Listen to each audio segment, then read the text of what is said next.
Well, hello, everyone, and welcome to another version of the Plantation Park video channel. My name is Victor, and I am the president of the Plantation Park Condominium Association. So today we're going to talk a little bit about parking changes that are coming soon. These are changes that are being made as a result of many of your concerns about the parking issues that we're having after hours.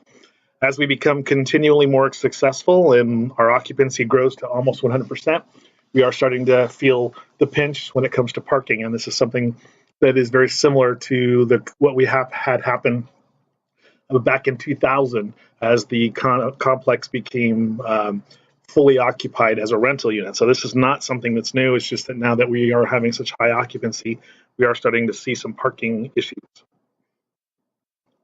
So these revisions are coming early this year, and beginning Tuesday, January 8th, we'll start designating spaces within our perimeter as either reserved or guest.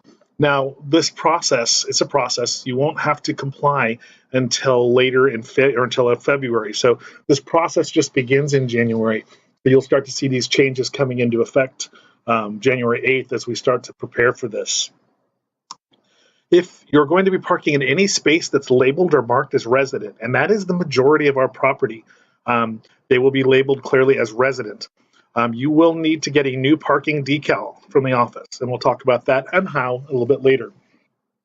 Any vehicle that is not registered with the office has to park in the designated section where the unmarked spaces are, and that's on the northwest side of property, which we'll show you guys in just a couple minutes. So here's the parking rules. These parking rules were passed at the August 15th board meeting last year, so we're getting implemented now based on these rules that were sent out in our board meeting previously. And a complete text of all these rules are available to all of our owners on the website if you want to take a look at the complete text. The rules are intended to assist with the parking situation we have. It's getting congested, particularly after hours.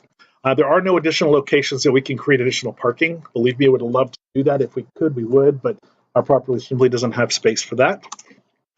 Now, once this process starts in January, each unit will be able to obtain limited numbers of parking passes based on the size of their unit.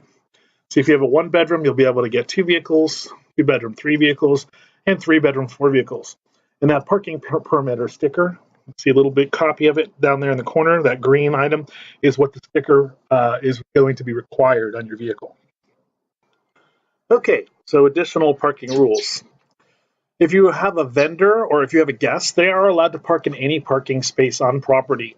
Garage is excluded, of course, between the hours of 8 a.m. and 6 p.m. So pretty much the enforcement of this is not going to be during the daytime when you have these vendors coming in to assist your unit, or perhaps you have guests that are coming by.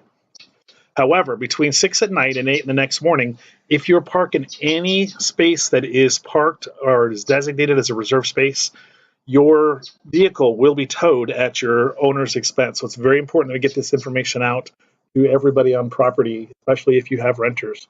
We will be posting this video as well as notice on property as well to help out. So again, during these hours, if you don't have a parking pass, you must park in the designated area in the northwest corner of property, which is adjacent to portions of Park Drive. We will show you a picture of that on a diagram ahead, just to clear that up. Just to put something out there as well, if you are parking in disabled parking spaces on property, these are exempt from these rules. We will not be enforcing any sort of parking pass for Plantation Park for disabled parking sections. However, you still have to display the appropriate credentials, because those vehicles that are not displaying credentials can still be towed, basically because it's a violation of city ordinance. So make sure that if you're using the disabled parking that you have disabled parking credentials. So here's our property. Again, if you look all the way over here to the north, this is our north side, this is our south side down here for reference, and this is the west side. So these red triangles or rectangles that are coming up are the sections that will have reserved parking. So all of these sections, the parking stops that you see, will be marked clearly as reserved for residents.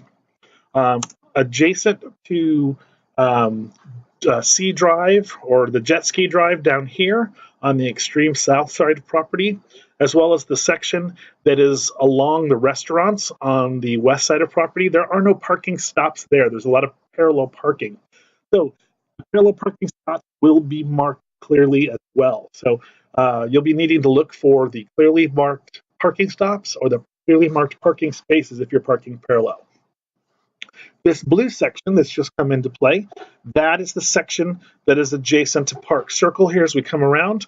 So basically as that curve comes around all the way up to our gates, those sections will be the guest parking. They will be unlabeled. That's where anybody that does not have parking credentials can park. Again, there's a copy of that parking permit up there on the top of your screen so you see what it looks like. Our timeline for how this is going to roll out. So again, beginning Tuesday the 8th, we'll start marking these spaces as resident. You will not need to comply with these spaces, though, until the full roll-in occurs. We'll talk about that date shortly. We will be marking those parking spaces on the parking stops, as you see here in the diagram, as resident. So you won't want to park in any location that says resident.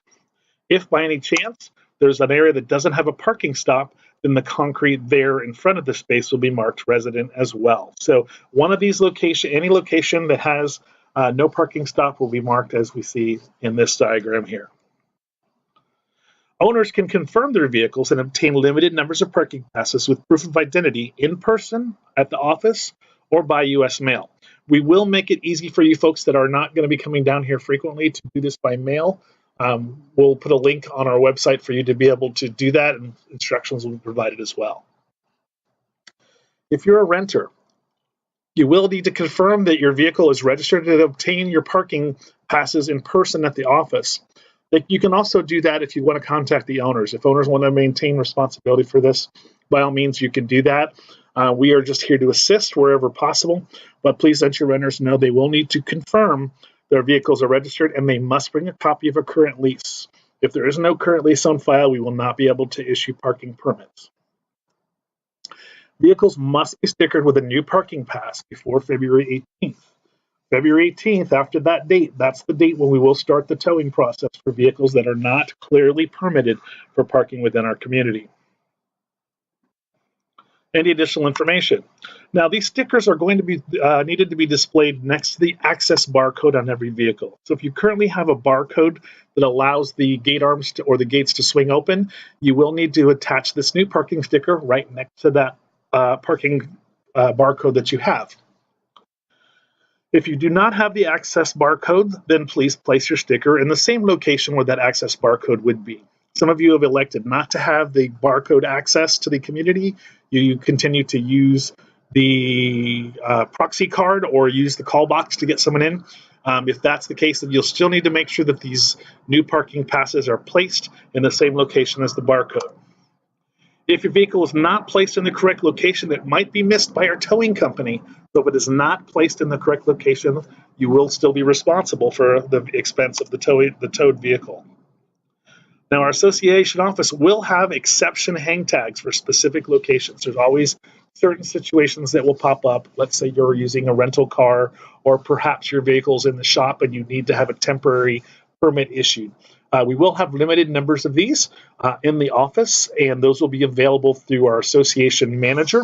If you are going to be coming in from out of town, you can also request one of these by mail. Again, we'll have instructions on the website as to how to obtain those, so it makes it nice and easy for you when you're coming on the property. Vehicles with expired exception hang tags also will be towed at owner's expense. So these hang tags will have start and finish dates on them. So they aren't going to be a permanent thing. They're a temporary thing that are designed to help you out when something specific is going on where you might not have access to your normal vehicle. These passes are going to be issued from our condominium office, and the decision to issue or deny these parking passes or limited hang tag times is at the discretion of the complex manager. So the rules that we have are posted, or the number of vehicles, everything is there for you to see. The manager will continue to issue these out as long as each unit stays within compliance of the rules.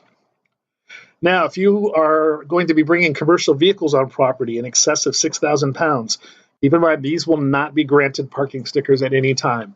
So if you have a commercial vehicle and it's in excess of the gross vehicle weight that we have listed, please plan on parking that vehicle back in the back section of property. These are not vehicles that we will allow to have access These large vehicles are not going to be allowed in the resident parking spaces as they usually take up much space and are a potential issue for the other residents.